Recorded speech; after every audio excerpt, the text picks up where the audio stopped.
Saudi আরবে আরেকটি মৌসুম থেকে যাচ্ছেন ক্রিস্টিয়ানো রোনালদো। স্প্যানিশ সংবাদ মাধ্যম মার্কা জানিয়েছে, আল নাসরের দেওয়া অবিশ্বাস্য প্রস্তাব ফেরাতে পারেননি পর্তুগিজ মহাতারকা। শুধু বিশাল অঙ্কের অর্থই পাবেন না রোনালদো, সৌদি ক্লাবটির আংশিক মালিকানাও হস্তগত হচ্ছে তার।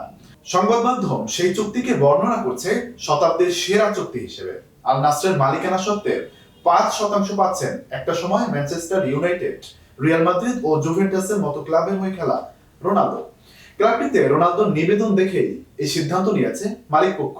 মালিকানার বাইরেও এক মৌসুমের জন্য 18,30,00,000 ইউরো বা বাংলাদেশের মুদ্রায় প্রায় 2,295 কোটি টাকা পাবেন রোনালদো।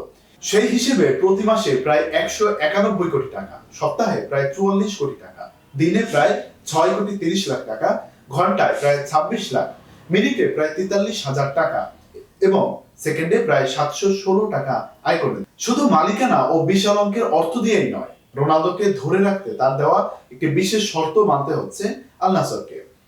মার্কা বলছে, রোনালদো দলের শক্তিমত্তা বাড়াতে নির্দিষ্ট কিছু খেলোয়াড়কে দলে টানতে বলেছেন।